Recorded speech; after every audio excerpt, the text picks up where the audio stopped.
Chris Sewall here, baseball card collector, investor, dealer in that order.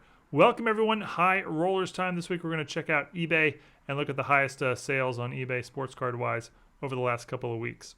We'll jump right in after I mention that this week's list is brought to you by Hoodies Collectibles. They're a consignment company that will sell your cards for you via eBay auctions. I've been using them myself for a couple of years now as part of my overall selling strategy. Great customer service. They get your cards listed fast and they get you paid quickly as well, much faster than some of the other companies. They've recently lowered their selling fees, and think about this chart for a second. If you sell a card through Hoodies for, let's say, $200, well, you're paying 14% commission. That's all in. I mean, if you sold a card yourself on eBay, that's about what eBay would charge you.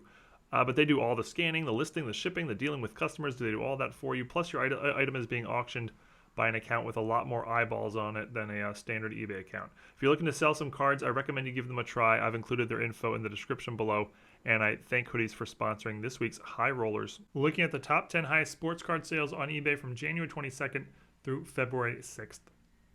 But before we look at the top 10, let's check out some honorable mentions. We will start with vintage baseball. 1963 Topps Willie Mays, the Say Hey Kid, a scorching PSA, mint 9, $12,323. Politely change person throw an extra 12 cents on top of that. More vintage baseball. 1922 Z-Nut Pacific Coast League, Jim Thorpe. Never seen that card before. No tab hand cut variation, I guess. PSA fair, 1.5, $12,200 in auction. Jumping ahead some 70 plus years to the 1990s, 1998 Donruss Crusade Red, Ken Griffey Jr. This card is serial numbered out of just 25. It's a PSA near mint 7, which is just a pop 3, $12,900 in auction. Julio Rodriguez 2022 Bowman Transcendent Platinum Rookie Auto. That's a 1 of 1, $11,359. Football, your NFC quarterback representative for the Super Bowl is Jalen Hurts. That's his 2020 Panini Flawless Sapphire Dual Rookie Patch Auto, serial numbered out of 10. It's a BGS near mint plus 8.5, 10 for the auto, and it goes for 11 grand even.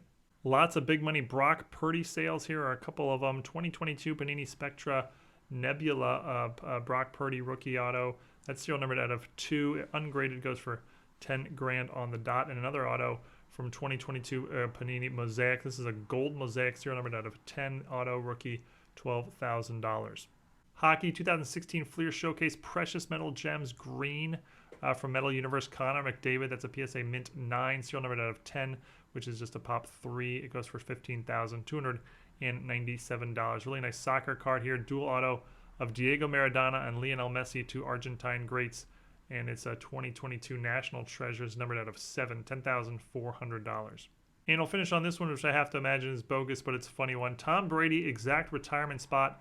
Bottled sand, 1 of 1. Apparently Tom Brady decided to retire on this exact spot, and somebody bottled up some sand from the spot. It goes for $13,700 in auction. What's funny about that is it's got the eBay authenticity guarantee. So I guess this gets sent to the authenticity guarantee program, and they verify it that it is in fact the sand on that spot. How would that even work? So many questions.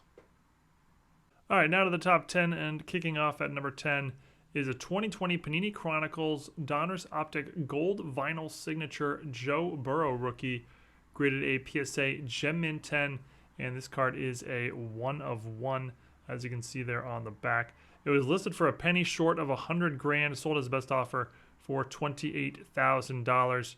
No real comps to go off of here, but there you go, $28,000 for the 1 of 1 Donruss Optic Gold Vinyl Autograph Joe Burrow Rookie card.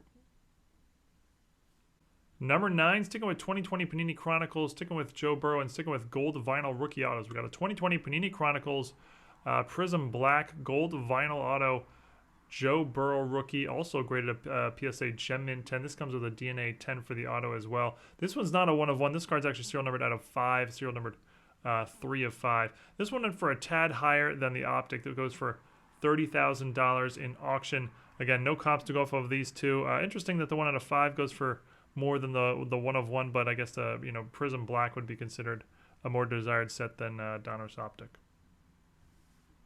Number 8, enough of these Joe Burrow gold vinyl rookie autos. How about a vintage baseball? 1954 Topps number 94, Ernie Banks rookie, graded a PSA near mint 8, and much older PSA label, going back many years at this point.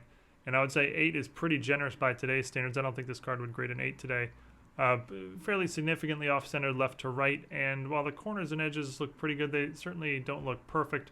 And then something looks kind of wonky about the top border. I don't know if it's just something from the photos, but the top border almost looks like it's a bit crooked in some way. But overall, I would say an 8, like I said, feels a bit generous. Sold as a buy it now for $31,900. The sale's a little, it's about standard actually. The average of the last 6 sales of a PSA 8 was $34,000, so pretty close here, just a little bit on the low side, I guess we'll say. It's a PSA Pop 146, and there exist 18 copies graded higher, including 2 PSA 10s, none of which have ever been put up for sale. Number 7, 2018 Panini Prizm White Sparkle Prizm number 280, Luka Doncic rookie. It's graded a PSA Gem Mint 10, one of many parallel versions of this card. This one's not serial numbered, but it does have an extremely low print run. Listed for $50,000, sold as a best offer for $36,500. If you go by sort of the average of there were 7 sales in 2022 of a PSA 10 copy. They averaged $48,000. So if you went by that, this is on the low side. But the last sale before this one of a PSA 10 went for $30,000. So compared to that, I guess it's a tad on the high side. This card here is a PSA Pop 13. Number 6, 2005 Upper Deck The Cup patch autograph number 180, Sidney Crosby rookie, graded BGS Mint 9. Subgrades are interesting. You get 3 9.5s, but you also get an 8 for surface. The card is serial numbered out of 99, and the auto gets a 10 score. Sold out of Canada for the equivalent of $37,202 in auction. The sale is actually surprisingly low. There was a recent sale of a BGS 9 in a Goldin auction back in October that went for $92,000, although that one did have a much more interesting 4-color patch, and that one was serial numbered 01 of 99. But regardless, this price does seem quite low compared to that. This card is a Beckett Pop 31 with 10 copies graded higher. Number 5, 2003 Topps Chrome Refractor number 111, LeBron James rookie, graded a BGS Pristine 10, getting 310 subgrades and a 9.5 for centering, although 9.5 for centering strikes me as very generous, as you can see it's off center. The right border is notably wider than the left border. Sold in auction for $40,200. This card has just absolutely plummeted over the last 2 years. I mean, this is about what they go for now. The last 2 sales before this one of a BGS 10 were for $46,000 and $33,000, so sort of right in between those two. But back in a couple of years ago, during the peak of the boom of 2021, this card, there were many 6-figure sales of this card, including one that reached $300,000. So an 85% drop or whatever since then. This card now is a BGS Pop 32, and there are 3 copies higher in BGS Black Label Pristine holders. Number 4, 1915 Cracker Jack number 103, Shoeless Joe Jackson, graded a PSA Good Plus 2.5, and pretty strong eye appeal here, I would say, for a 2.5. You get some sort of splotch staining, but that's extremely common on the Cracker Jacks from 1914 and 1915 as they came out of Cracker Jack boxes. Everything else is pretty nice. Centering's a little bit off, but not much. Crisp photo, and the corners and edges certainly much nicer than the 2.5 level. Back again shows the standard staining that you see. So 2.5, well, I would say is probably technically the correct grade, or so, around there, but I think it is a nice eye appeal for that grade. Sold in auction for $45,401. And if you take a look at the seller, look at that. Hoodies Collectibles was the seller, our channel sponsor for this video. Congrats to them for the impressive sale. This is only the second ever sale of a 2.5, and the first one was many years ago, so nothing to comp off of that. But compared to recent PSA 2 and PSA 3 sales, this is about a standard price you would expect. This card's a PSA Pop 1, so I guess the previous sale we saw was this exact same card. And there are roughly about 100 copies or so graded higher.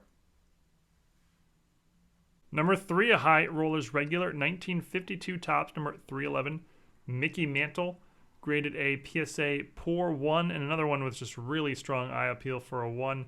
There may be like creasing and things that the photos aren't picking up here, but from here, there's not much to suggest it should be graded as low as a 1. It's a little off-center both directions. There's some clear surface scuffing, some slightly tipped corners, and edges aren't perfect. Back has some minor stuff, but all that combined, this looks much nicer than a 1, at least from here.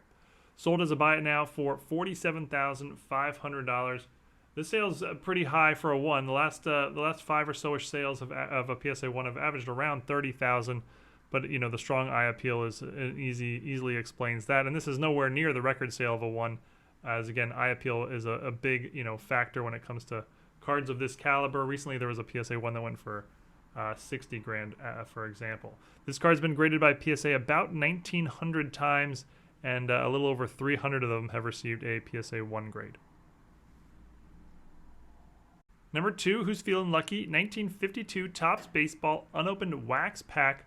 It's graded a GAI near mint 8, and GAI is long out of business. Went out of business at least 5 years ago, probably more than that, but they were legit when they were around, and they were around for a good decade plus. So cards in their holders or packs in their holders are generally considered to be legit or good, or whatever you want to call it. Now, I don't know which series this is. I couldn't actually figure it out, but I imagine it's not the high number series, which would contain the Mickey mantle. So I don't think buying this pack, pulling a mantle is a possibility. You can see 5 cents is what the pack cost back in 1952. Sold as a buy it now for $49,000. You do not see these packs come up for sale very often. I couldn't find a recent comp on one, but there you go, $49,000 for the 52 Topps unopened wax pack, which I believe contains 5 cards and a stick of gum.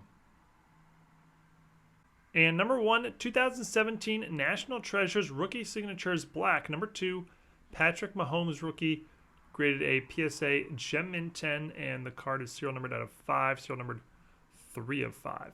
Listed for 95 cents short of 100 grand, and sold as best offer for $60,000. This is the first ever known sale of a copy of this card in a PSA 10 holder. Not surprising, as it is a Pop 1. Mahomes, of course, playing in his 3rd Super Bowl in a few days, looking to get his 2nd Super Bowl victory. But that's it. Your top 10 this week featured 2 Joe Burrow and 1 each of Patrick Mahomes, Joe Jackson, Mickey Mantle, Ernie Banks, Sidney Crosby, Luka Doncic, LeBron James, and a 1952 Topps Baseball unopened wax pack. Thank you, everyone, for watching. Hope you enjoyed. Tomorrow is regular rollers, and see you all again real soon. Thanks, everyone.